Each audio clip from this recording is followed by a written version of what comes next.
கும்பராசி நேயர்களே, இந்த வீடியோ உங்களுக்கே தற்செயலா வந்ததுன்னு நினைக்காதீங்க. இப்போ நீங்க இதை பார்த்துட்டு இருக்கீங்கன்னா அதுக்கு பின்னாடி ஒரு காரணம் இருக்கு. சமீப காலமா மனசுல ஏதோ ஒரு குழப்பம், எப்போ என் வாழ்க்கை சரியான பாதைக்கு போகணும் ஒரு கேள்வி. அந்த பதில தேடிதான் இப்போ நீங்க இங்க வந்திருக்கீங்க. நம்ம எல்லாரும் ஒரே மாதிரி இல்லைங்க. ஒவ்வொருத்தருக்கும் ஒரு தனி பாதை இருக்கு. சில நேரம் அது நம்ம கைக்கு எட்டாத மாதிரி தோணும், சில நேரம் அது நம்ம வாழ்க்கைய சோதிக்குங்க. ஆனா அந்த நேரத்துல நம்மளை காப்பாத்தி வழி நடத்துற ஒரு சக்தி இருக்குதுங்க. அதுதான் நம்மளுடைய குலதெய்வம். பல தடவை கடைசி நிமிஷத்துல விஷயங்கள் சரியாக இருக்கலாம், அது எல்லாம் சும்மா இல்லைங்க. அதுக்கு பின்னாடி குலதெய்வ அருள் தான் காரணமா இருக்கு. இந்த கும்பராசி பலன்கள் உங்களுக்கு உண்மையிலேயே வேலை செய்யணும்னா இந்த நிமிஷத்துல ஒரு சின்ன விஷயம் நீங்க செய்யணுங்க. கமெண்ட் பாக்ஸ்ல உங்க குலதெய்வத்துடைய பெயரை எழுதுங்க, மனசார எழுதுங்க. அந்த நம்பிக்கை தான் இந்த பலனோட சக்தி. இன்னும் நம்ம சேனலை சப்ஸ்கிரைப் பண்ணலனா மறக்காம சப்ஸ்கிரைப் பண்ணிக்கோங்க. வாங்க வீடியோக்குள்ள போலாம்.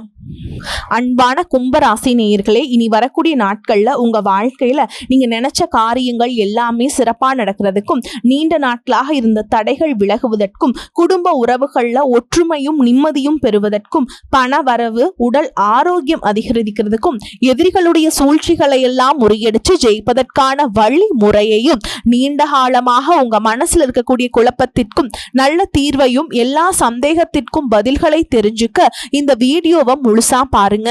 உங்களுக்கான தீர்வு நிச்சயமா கிடைக்கும். புதிய முயற்சிகள் எல்லாமே உங்களுக்கு நல்ல பெயரையும் புகழையும் ஏற்படுத்தி கொடுக்கும். உங்களுடைய சிறப்பான செயல்களால அதிக வருமானம் கிடைக்கும். தொழில உற்பத்தி அதிகரிக்கும். புதிதாக தொழில் தொடங்க வேண்டும் அப்படின்னு எண்ணம் இருந்துச்சுன்னா அந்த எண்ணம் உங்களுக்கு ஈடேறும்.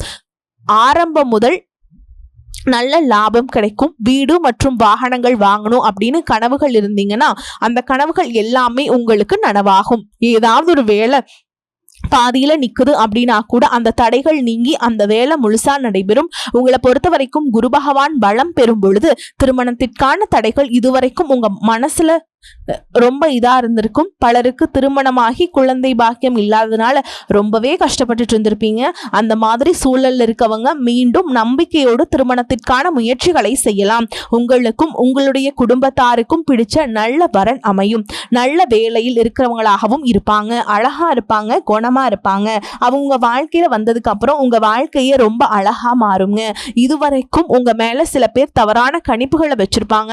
உங்களை புரிஞ்சுக்காம நடந்து காயப்படுத்தி இருப்பாங்க. இந்த நபர் உங்க வாழ்க்கையில வந்ததுக்கு அப்புறம் இதுவெல்லாம் உங்களுக்கு தலைகீழா மாறுங்க. உங்களுடைய மதிப்பும் மரியாதையும் இந்த சமுதாயத்துல உயருங்க. இயல்பாகவே நீங்க மற்றவங்களுக்கு உதவி செய்யக்கூடிய குணம் படைச்சவங்களா இருப்பீங்க. யாருக்காவது உதவி செய்யறேன் அப்படின்னு சொல்லி வாக்கும் கொடுத்திருப்பீங்க, ஜாமீன் போட்டிருப்பீங்க. நீங்க நல்லதுக்காக செஞ்ச விஷயங்கள் உங்களுக்கு சில சங்கடங்களை கொடுக்கும். சொன்ன வார்த்தையை காப்பாத்துறதுக்கு கொஞ்சம் போராட வேண்டியதா இருக்கும். எப்பவுமே நீங்க தவறான விஷயங்களுக்கு உடன்பட மாட்டீங்க. ஆனா உங்களையும் அறியாம தப்பா விஷயங்களுக்கு நீங்க துணை போற மாதிரியான சூழல் அமையுங்க. அப்படிப்பட்ட சூழல் அமையும் பொழுது மனசாட்சிக்கு கட்டுப்பட்டு உங்களுக்கு எவ்வளவு துன்பங்கள் வந்தாலும் மற்றவங்க காயப்படக்கூடாது, கஷ்டப்படக்கூடாது அப்படிங்கிற பொதுநல நோக்கத்தோடு நீங்க செயல்பட்டீங்க அப்படின்னா ஆரம்பத்துல சின்ன சின்ன மன கஷ்டங்கள் வந்தாலும் எதிர்காலத்துல அதுவெல்லாம் சரியாகும் அப்படிங்கிறத நீங்க ஞாபகம் வச்சுக்கணும். எதிரிகள் மற்றும் துரோகிகளால் உங்களுடைய நல்ல பேருக்கு களங்கம் விளைவிக்கிற மாதிரி சில செயல்களும் நடக்கும். நீங்களா எந்த பிரச்சனைக்கும் போகல அப்படின்னாலும் உங்களை தேடி பிரச்சனைகள் வரும். யாரோ செய்த செயலுக்கும் யாரோ பேசிய வார்த்தைகளுக்கும் நீங்க தான் முழு முதல் காரணமா இருந்தீங்க அப்படின்னு உங்க மேலேயே பழி போடுவாங்க. கொஞ்ச நாள் அந்த பழி பாவங்களை எல்லாம் நீங்க நாசுக்கா கவனிக்க வேண்டியதா இருக்கும். இப்படி எனக்கு ஒரு அவப்பேர் வந்துருச்சே, நான் எந்த ஒரு தப்பும் பண்ணலாம் அப்படின்னு மனசு உடைஞ்சு போயிடக்கூடாதுங்க. அதையே நினைச்சிட்டு குடும்பம் மற்றும் தொழில கவனக்குறைவாகவும் இருந்துடக்கூடாது. இந்த மாதிரியான அவதூறுகள் கடவுளுக்குமே வந்திருக்கு. சில பேர் கடவுள்கிட்ட தன்னுடைய வேண்டுதல்கள் எல்லாம் வைப்பாங்க, ஆனா அது நடக்கல, எதிர்மறையா நடக்குது அப்படின்னா கடவுளையே திட்டுவாங்க, தப்பா பேசுவாங்க. அப்படி ஒரு நிலைமை தெய்வத்துக்கு இருக்கும் பொழுது சாதாரண மனுஷங்களுக்கு இது வரதெல்லாம் சகஜம் தானங்க அப்படின்னு நினைச்சு நீங்க அதை கடந்து போகணும். ஒரு நாள் நீங்க தப்பு பண்ணல அப்படிங்கறத எல்லாருமே புரிஞ்சுப்பாங்க. மேலும் உங்களுக்கு சங்கடங்களை கொடுக்கக்கூடிய இந்த காலம் ரொம்பவே குறுகிய காலம்ங்க. இந்த காலத்துல நீங்க அவசரப்பட்டு எந்த ஒரு முடிவுகளையும் எடுத்துடக்கூடாது. நல்லது கெட்டது சிந்திச்சு பார்க்காம ஏதாவது முடிவுகளை எடுத்தீங்க அப்படின்னா அது நீதிமன்ற வழக்குகள் வரைக்கும் போவதற்கான வாய்ப்புகள் இருக்கு. அதனால அறிமுகமாகாத ஆண்கள் மற்றும் பெண்கள் கிட்ட பழகும் பொழுதும் பேசும் பொழுதும் உங்களுடைய சுய ஒழுக்கம் மற்றும் நீங்க பேசக்கூடிய வார்த்தைகள்ல ரொம்பவே கவனமாக இருக்கணும். வேற்றுமொழி பேசக்கூடிய மனிதர்களிடமிருந்து நீங்க விலகி இருப்பது உங்களுக்கு நல்லது. உங்களுக்கு சம்பந்தம் இல்லாத எந்த ஒரு இடத்திலும் வீணான வாக்குவாதங்களையோ சொந்த கருத்துக்களையோ மற்றவர்கள் மேல திணிக்கிறத தவிர்க்கணும். இந்த ஜோதிட சூட்சங்களை சரியா புரிஞ்சு நடந்துக்கிட்டீங்க அப்படின்னா பொது வாழ்க்கையில் இருக்கவங்களுக்கு சந்தர்ப்பங்கள் சாதாரணமாகவே அமையும். தொழில் மற்றும் வியாபாரம் செய்ய நினைக்கிறவங்களுக்கு எதிர்பார்த்த லாபம் கிடைக்கும். அரசு வேலையில் இருக்கவங்களுக்கு பதவி உயர்வு ஏற்படும். நீண்ட நாட்களாக கிடைக்காத பணபலன்கள் மீண்டும் கிடைக்கும். சினிமா துறை மற்றும் கலைஞர்களுக்கு வாய்ப்புகள் வாசல் தேடி வரும். வருமானம் அதிகரிக்கும். அவர்களுடைய பொருளாதார நிலை உயரும். காதலிக்க கூடியவர்களுக்கு இதுவரைக்கும் சின்ன சின்ன சண்டைகள் வந்திருக்கும். கருத்து வேறுபாடுகள் வந்திருக்கும். பிரிதர்கள் ஏற்பட்டு பேசாமலும் இருந்திருப்பாங்க. அப்படி இருக்கக்கூடியவர்கள் மீண்டும் சேர்வதற்கான வாய்ப்புகள் கிடைக்குமா அப்படின்னு ஏங்கிட்டு இருந்திருப்பாங்க. உண்மையான அன்பு மற்றும் பாசத்தை அடிப்படையாக வச்சு நீங்க பேச ஆரம்பிச்சீங்கன்னா மீண்டும் சேர்வதற்கான வாய்ப்புகள் அமையும். காதல் சம்பந்தமான விஷயங்களை குடும்பத்தில் இருக்கவங்க தெரிஞ்சுக்காத மாதிரி நீங்க பார்த்து கொள்வது நல்லது. சில மாதங்களுக்கு பிறகு காதலர்கள் திருமணம் செய்வதற்கான வாய்ப்புகளும் அமையும். படிக்கக்கூடிய மாணவர்கள் படிப்புல அக்கறை அதிகரிக்கும். அதிக மதிப்பெண் பெற்று தேர்வில் தேர்ச்சி அடைவீங்க. பெண் குழந்தைகளால குடும்பத்துல ஒற்றுமையும் சந்தோஷமும் ஏற்படும். குடும்ப பெண்களுக்கு பாத்தீங்கன்னா வாழ்க்கை துணையின் உறவுகளால சில பிரச்சனைகள் வந்து போனாலும் நல்ல கிரகங்களின் பார்வை மற்றும் பலன்கள் இருப்பதால் எல்லாவற்றையும் சமாளிச்சு வருவீங்க. புத்திசாலித்தனமா செயல்படுவீங்க. தம்பதிகளுக்குள்ள அந்யோன்யம் அதிகரிக்கும். குழந்தை பாக்கியம் இல்லாதவர்களுக்கு குரு பயிற்சிக்கு பிறகு கரு உருவாகும். பிரசவ காலத்தில் நல்ல மனநிலையோடு ஆரோக்கியமான உணவுகளை எடுத்துக்கொள்வதன் மூலமாக அழகான அறிவு நிறைந்த குழந்தை பிறக்கும். மேலும் வேலை செய்யக்கூடிய இடத்துல சிலருக்கு போதை பழக்கத்துக்கு அடிமையாக கூடிய வாய்ப்புகளும் இருக்கு. அதனால முடிஞ்சவரை தவறான பழக்கங்களை முயற்சி செய்யாமல் இருப்பதும், அது போன்ற பழக்கத்தில் இருக்கிறவங்க அதை மடைமாற்றம் செய்வதற்காக ஆன்மீக வழிபாடு மற்றும் தியானம் செய்வது, யோகா பயிற்சி செய்வது உங்களை அந்த தவறான பழக்கங்களிலிருந்தும் கொஞ்சம் கொஞ்சமாக மீட்டெடுக்கும். இந்த வருடத்தின் இறுதிக்குள்ள நீண்ட காலமாக இருந்த ஆரோக்கிய தொல்லைகள் நீங்கும். வீட்டிலேயே முடங்கி கிடந்தவங்க கூட எப்பவும் போல எழுந்து நடமாடுவாங்க. நீங்க என்னதான் நல்ல விஷயங்கள் நினைச்சாலும், நல்லதையே மற்றவங்களுக்கு செஞ்சாலும் உங்களுக்கு தொடர்ச்சியாக கஷ்டங்களும் பிரச்சனைகளும் மாறி மாறி வந்துக்கிட்டு தாங்க இருக்கு. அதையெல்லாம் மறந்து உண்டு வேலை உண்டு அப்படின்னு இருந்தாலும் மனசுக்குள்ள ஏதோ ஒரு கவலை, ஏதோ ஒரு குழப்பம் உங்களை அதிகமா யோசிக்க வச்சுட்டு இருந்திருக்கும். யாராவது என்னுடைய குழப்பங்களுக்கு பதில் சொல்ல மாட்டாங்களா? நல்ல தீர்வு சொல்ல மாட்டாங்களா? கடைசிக்கு என்னுடைய கஷ்டங்களை காது கொடுத்து கேட்க மாட்டாங்களா? ஆறுதலா 4 நல்ல வார்த்தை பேசிட மாட்டாங்களா? என்னை உண்மையா நேசிக்க மாட்டாங்களா? எதிர்பார்ப்பு இல்லாம என்கிட்ட பழக மாட்டாங்களா? அப்படின்னு தான் நீங்க ஆதங்கப்படுறீங்க. இப்படி நினைக்கக்கூடிய உங்ககிட்ட நான் சொல்லக்கூடிய ஒரே ஒரு விஷயம், உங்களுடைய வாழ்க்கையில உங்களுக்கு பிரச்சனைகள் இருக்கு, கஷ்டங்கள் வருது அப்படின்னா நீங்க நிறைய பாவங்கள் பண்ணிட்டீங்க அப்படின்னு அர்த்தம் இல்ல. நீங்க தவறான நபர் அப்படின்னும் அர்த்தம் இல்ல. இந்த வாழ்க்கை உங்களுக்கு சில பாடங்களை கத்துக் கொடுக்குது அப்படிங்கறத நீங்க உணர்ந்துக்க வேண்டிய காலம் சாதாரணமா எல்லாரும் சொல்லலாம். நல்லது செஞ்சா இங்க காலம் இல்லை அப்படின்னு நினைப்பாங்க.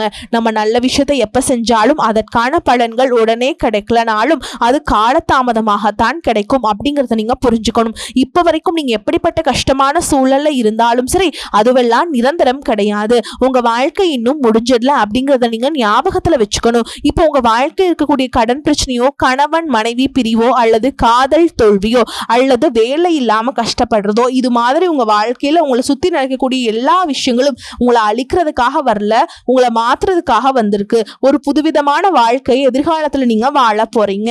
அதுக்கான ஒரு அடித்தளமாக தான் இதை நீங்க எடுத்துக்கணும். சிலருக்கு பாத்தீங்கன்னா இந்த பிரச்சனையெல்லாம் கொஞ்ச நாளா இருந்தா பரவாயில்ல, ரொம்ப வருஷமா இப்படிதான் போயிட்டு இருக்கு, எனக்கு சுத்தமா நிம்மதியே இல்லை, என் குடும்பத்துல சந்தோஷம் இல்லை, என்னை எல்லாரும் ஏமாத்துறாங்க, எப்பவும் நான் மத்தவங்களுக்காக வாழ்ற மாதிரியே இருக்கு, எனக்கு பிடிச்ச சின்ன சின்ன ஆசைகளை கூட என்னால நிறைவேற்றிக்க முடியல, இதையெல்லாம் ஒரு நிமிஷம் நினைச்சு பார்க்கும்போது என்னடா இந்த வாழ்க்கை ஓடிக்கிட்டே இருக்கும், இதுவெல்லாம் எப்ப சரியாகும் அப்படிங்கிற கேள்விக்கு பதில் தெரியாம தான் இன்னமுமே நீங்க ஓடிட்டு இருக்கீங்க. சில பேர் தன்னுடைய படிப்புக்கு சம்பந்தமே இல்லாம குறைவான சம்பளத்துல தன்னுடைய குடும்ப கஷ்டத்துக்காக ஏதாவது ஒரு வேலையை செஞ்சுட்டு இருந்திருப்பீங்க. உங்களுடைய மனசுக்கு பிடிச்ச மாதிரியான நல்ல வேலை அதிகமான சம்பளத்தோடு கிடைக்க போகுது. அதே நேரத்துல அந்த வேலையில சில சவால்களை எல்லாம் கடந்து வந்தீங்கன்னா சில மாதங்களுக்கு பிறகு உங்களுக்கு பதவி உயர்வும் கிடைக்க போகுது. தொழில் மற்றும் வியாபாரம் மூலமாக நஷ்டத்தை சந்திச்சு கடன்ல இருக்கவங்களுக்கும் உங்களுடைய புதிய யுக்திகள் மற்றும் புதிய முயற்சிகள் மூலமாக எல்லாவற்றிலும் இருந்து மீண்டு வருவீங்க. எதிர்பாராத நபர்கள் மூலமாக உங்களுக்கு உதவிகள் கிடைக்கும். நல்ல வேலையாட்கள் கிடைப்பாங்க. உங்களுடைய பொருளாதாரம் உயரப்போகுது. குடும்ப வாழ்க்கை இனிமையாக இருந்தாலும் குழந்தை பாக்கியம் இல்லை அப்படின்னு கோயிலுக்கும் ஹாஸ்பிட்டலுக்கும் மாறி மாறி போயிட்டு வந்திருப்பீங்க. சரியான புரிதலோடு சரியான மருத்துவ சிகிச்சைகள் மற்றும் குலதெய்வத்திற்கு பொங்கல் வச்சு வழிபாடு செய்வது, ஆரோக்கியமான விஷயங்களை செய்யறதன் மூலமா இந்த வருடத்தின் இறுதிக்குள்ள நிச்சயமா உங்களுக்கு குழந்தை பாக்கியம் கிடைப்பதற்கான வாய்ப்புகள் இருக்கு. அப்படி உங்களுக்கு கரு உருவாகக்கூடிய சூழல்ல நீண்ட தூர பயணங்களையும் அளவுக்கு அதிகமாக யோசிக்கிறதையும் முற்றிலுமாக நீங்க தவிர்த்தே ஆகணும். இதை மட்டும் நீங்க சரியா செஞ்சுட்டு வந்தீங்கன்னா அழகும் அறிவும் ஒன்றாக இருக்கக்கூடிய குழந்தை பிறக்கும். இது நாள் வரைக்கும் நீங்க என்னதான் பாசிட்டிவா இருந்தாலும் உங்களுடைய மனசு நெகட்டிவான எண்ணங்கள் வந்து எந்த ஒரு காரியத்தை செஞ்சாலும் அதில் உங்களுக்கு ஒரு முழு திருப்தி இல்லாத மனநிலையை கொடுத்துட்டு இருந்திருக்கும். அதனாலேயே உங்களுக்கு மனதளவில் பல சோதனைகள் எல்லாமே வந்திருக்கும். உங்களுடைய கடின உழைப்பால உங்களுக்கு வருமானம் அதிகமாக வரக்கூடிய சூழல் இருந்தாலும் வருமானத்தையும் மீறி அதிகமாக கடன் வாங்கி செலவு செய்யக்கூடிய சூழல்கள் வந்திருக்கும். சில இடங்கள்ல மற்றவங்களுக்கு கடனா பணத்தை கொடுத்துட்டு அதை திரும்ப வாங்க முடியாம ரொம்பவே மன உளைச்சலுக்கு ஆளாகி இருப்பீங்க. இதனாலேயே குடும்பத்திலையும் சரி தொழிலையும் சரி உங்களுக்கு நிம்மதி இருந்திருக்காது. உடல் ஆரோக்கியத்தை பொறுத்த வரைக்கும் 50 வயசுக்கு மேல இருக்கவங்க ஏதாவது உடல் பிரச்சனை காரணமா மருந்து மாத்திரைகள் அதிகமா சாப்பிடுவீங்க. ஆனா அது குணமடையாம தொடர்ந்து பிரச்சனைகளை கொடுத்துட்டே இருந்திருக்கும். இனி வரக்கூடிய கிரக நிலைகள் காரணமா மருந்துகளோடு இயற்கையான உணவு முறைகளையும் நீங்க எடுத்துக்கிட்டீங்கன்னா உங்களுடைய உடல் வலுப்பெறும். எல்லா விதமான துன்பங்கள்ல இருந்தும் நீங்க மீண்டு வர போறீங்க. உங்களுடைய வாழ்க்கையில மத்தவங்க அவங்களுடைய சுயநலத்துக்காக தெரிஞ்சு உங்களுக்கு சில துரோகங்களை எல்லாம் செஞ்சிருப்பாங்க. மத்தவங்க செஞ்ச தப்புக்கும் நீங்களே பழி ஏத்துக்கிற மாதிரி இருந்திருக்கும். ஒரு விஷயம் நல்லா புரிஞ்சுக்கோங்க, சிலரை மாற்ற முடியாது, ஆனா நம்மளை நம்ம மாத்திக்க முடியும். உங்களுடைய வாழ்க்கையில ஒவ்வொரு நிலையிலும் ஒவ்வொரு நாளும் ஒவ்வொரு செயலுக்கும் ஒவ்வொருத்தருடைய விமர்சனத்துக்கும் பதில் கொடுத்துட்டு இருக்க முடியாதுங்க. இயற்கைக்கும் கடவுளுக்கும் நம்மளுடைய மனசாட்சிக்கும் உண்மையாக இருந்து யாரோட மனசையும் புண்படுத்தாம நம்ம அடுத்த நிலையை நோக்கி போயிட்டே இருக்கணும். நீங்க பெருசா மதிச்ச சில உறவுகள், உயிராக நினைக்கக்கூடிய சில மனிதர்கள், எதிர்காலம் அப்படின்னு நினைச்சிட்டு இருக்கக்கூடிய குழந்தைகளும் ஆதரவாக இருக்கக்கூடிய குடும்பமே உங்களுக்கு பல கஷ்டங்களை எல்லாம் கொடுத்திருக்காங்க. இவ்வளவு வழிகளையும் வேதனைகளையும் கடந்து இன்னமும் நீங்க ஓரளவுக்கு நல்லா இருக்கீங்கன்னா அதுக்கு மிக முக்கிய காரணம் நீங்க கடவுள் மேல வச்சிருக்கிற நம்பிக்கையும் இதுவரைக்கும் நீங்க செஞ்ச நல்ல விஷயங்கள் தான் காரணம் அப்படிங்கறத புரிஞ்சுக்கோங்க. உங்களை பொறுத்த வரைக்கும் இந்த வாழ்க்கையில நீங்க பெருசா எதையுமே ஆசைப்படல. ஆரோக்கியமான சாப்பாடு, தனக்குன்னு சந்தோஷமான நல்ல குடும்பம், மனசுக்கு பிடிச்ச வீடு, தேவைகளை எல்லாம் பூர்த்தி செய்யக்கூடிய அளவுக்கு வருமானம் கொடுக்கக்கூடிய வேலையோ தொழிலோ இது இருந்தா போதும். உடல் ஆரோக்கியமும் நிம்மதியான தூக்கமும் இருந்தா போதும் அப்படின்னு தான் நினைக்கிறீங்க. உங்களுக்கு இந்த அடிப்படையான விஷயங்கள் ஓரளவுக்கு கிடைச்சாலும் மனசுல நிம்மதி இல்லாததுனால உங்க முகத்திலையும் தேஜஸ் இல்ல. இதுக்கப்புறமாவது இந்த வாழ்க்கையை நல்லா என்ஜாய் பண்ணும் அப்படின்னு நீங்க ரொம்பவே நம்பிட்டு இருக்கீங்க. எதை செய்ய போனாலும் ஏதாவது ஒரு தடைகள் வந்து உங்களுடைய வாழ்க்கையை முடிக்கிற மாதிரி இடைஞ்சலா இருந்திருக்கும். இக்கட்டான நேரத்துல யாராவது எனக்கு சின்ன ஒரு உதவி செய்ய மாட்டாங்களா, என்னை கை கொடுத்து தூக்கி விட மாட்டாங்களா அப்படின்னு எத்தனையோ முறை கடவுள் கிட்ட நீங்க வேண்டுதல் வச்சிருப்பீங்க. உங்களுடைய அத்தனை வேண்டுதல்களும் இனி பழிக்க போகுது. இதுவரைக்கும் வாடகை வீட்டில் இருந்திருப்பீங்க. அதனாலேயே உங்களுக்கு திருமணம் சில நேரங்களில் தடைபட்டு இருந்திருக்கும். அதை நேரடியா சொல்லாம ஜாதகம் சரியில்லை, பொருத்தம் இல்லை, அரசாங்க வேலை இல்லை, பெற்றோர்கள் சரியில்லை அப்படின்னு ஏதோ ஒரு காரணத்தை சொல்லி தட்டி கழிச்சுட்டு போயிட்டு இருப்பாங்க. நீங்களா காதலிச்சா கூட அவங்களும் ஏதாவது ஒரு சந்தர்ப்பத்துல எங்க அப்பா அம்மா ஒத்துக்கல, எனக்கு உன்னை பிடிக்கல அப்படின்னு கடைசி நேரத்துல ஏமாத்திட்டு போகக்கூடிய சூழலும் இருந்திருக்கும். இனி வரக்கூடிய காலங்களில் உங்களுக்கு நல்ல வேலை வாய்ப்பு அமையும் பொழுது அந்த இடத்துல உங்களுடைய திறமைகளுக்கு மதிப்பு கொடுப்பாங்க. உங்களுடைய நிர்வாகத்திறன் மற்றும் தலைமை பண்பு அதிகரிக்கும். மற்றவங்க மதிப்பும் மரியாதையும் வைக்கிற மாதிரியான செயல்களை செய்வீங்க. துணிச்சலான முடிவுகளை எடுப்பீங்க. இதுவரைக்கும் பொது இடங்கள்ல நல்ல விஷயங்களுக்கு செய்யறதுக்கு கொஞ்சம் தயங்கி நின்றுப்பீங்க. ஆனா இதுக்கப்புறமா நீங்க துணிந்து செய்ய போறீங்க. இதன் காரணமா உங்களுக்கு போட்டியாளர்கள் யாருமே இருக்க மாட்டாங்க, எதிரிகள் யாரும் குறுக்க வர மாட்டாங்க. உங்களுடைய முன்னேற்றத்தை தடுத்து நிறுத்த இங்க யாரும் இருக்க மாட்டாங்க. புதனும் சுக்கிரனும் உங்களுடைய பேச்சு திறமைக்கு காரணமா இருக்க போறாங்க. இதுவரைக்கும் நீங்க பேசின பேச்சை விட இனி எல்லார்கிட்டையுமே நம்பிக்கையோடு பேச போறீங்க. உங்களுடைய பேச்சுல ஒரு காந்த சக்தி இருக்க போகுது. புத்திசாலித்தனமான முடிவுகளை எடுப்பீங்க. உங்களுடைய நண்பர்கள் வட்டம் விரிவாக போகுதுங்க. குடும்பத்துல நெருங்கிய உறவுகள் மரணத்தால மன வலிமை இழந்து ரொம்பவே கஷ்டப்பட்டு இருந்திருப்பீங்க. இதற்கு பிறகு மன வலிமையோடு எல்லா காரியங்களையுமே நீங்க செய்ய போறீங்க. குரு பயிற்சிக்கு பிறகு உங்களுக்கு நல்ல வாழ்க்கை துணை அமைய போறாங்க. அதுவும் கை நிறைய சம்பளம் வாங்கக்கூடிய அழகான வாழ்க்கை துணை அமைவாங்க. உங்களுடைய 2 பேருடைய வருமானமும் உங்க குடும்ப பொருளாதார சூழலை உயர்த்த போகுது. திருமணம் முடிஞ்சதுக்கு அப்புறம் புதிதாக உங்களுக்கு சொந்த வீடு, வாகனம் எல்லாமே சாத்தியமாகும். வெகு விரைவிலேயே நீங்க நினைச்ச மாதிரியான வாழ்க்கையை நீங்க வாழ போறீங்க. நீண்ட காலமாக உங்க குடும்பத்துல வாழ்க்கை துணையின் உறவுகள் மூலமாக நிறைய பிரச்சனைகள் எல்லாம் சந்திச்சுட்டு வந்திருப்பீங்க. நீண்ட காலமாக உங்களுக்கு பிரச்சனைகளை கொடுத்து வந்த உங்களுடைய வாழ்க்கை துணையின் உறவுகள் உங்களை விட்டு விலகி இருக்க போறாங்க. அவங்க செஞ்ச பாவங்களுக்கும் மனசாட்சி இல்லாமல் நடந்துகிட்டதுக்கும் சரியான தண்டனை கிடைக்க போகுது. இதற்கு பிறகு குற்ற உணர்ச்சியால அவங்க உங்ககிட்ட மன்னிப்பு கேட்க போறாங்க. இந்த மாதிரி உங்க வாழ்க்கையில நல்ல விஷயங்கள் நடக்கும் பொழுது உங்களுடைய நல்ல பேரை கெடுக்கிறதுக்கும் உங்களுடைய அவமானத்தை ஏற்படுத்துறதுக்கும் சில மனிதர்கள் எந்த எல்லைக்கும் போய் தவறான விஷயங்களை செய்வாங்க. அதனால உங்களுக்கு அறிமுகம் இல்லாத ஆண்கள் மற்றும் பெண்கள் கிட்ட பேசும் பொழுதும் பழகும் பொழுதும் உங்களுடைய வார்த்தைகள்ல நீங்க கவனமா இருக்கணும். சனிக்கிழமைகள்ல சனி வழிபாடு செய்யறதும் பிரதோஷ நாட்கள்ல சிவனை வழிபாடு செய்யறதும் உங்களுக்கு சிறப்பான பலன்களை கொடுக்கும். இதுவரைக்கும் நீங்க எதையாவது வேண்டுதல் வச்சு நிறைவேற்றாம இருந்தீங்க அப்படின்னா அந்த வேண்டுதல்களை நிறைவேற்றுங்க. உங்க வாழ்க்கையில் எந்த விஷயத்துக்கும் தடைகள் அப்படிங்கிறது இருக்காது. எல்லாம் நல்லபடியா அமையுங்க. தன்னம்பிக்கையோடவும் தைரியத்தோடவும் ஒவ்வொரு அடியும் எடுத்து வைங்க. ஜெயிக்க போறீங்க. அதை யாராலும் தடுத்து நிறுத்த முடியாது. உங்களுக்கு நல்லதே நடக்கும். வாழ்த்துக்கள். வாழ்க வளமோடு நலமோடு. நன்றி, வணக்கம்.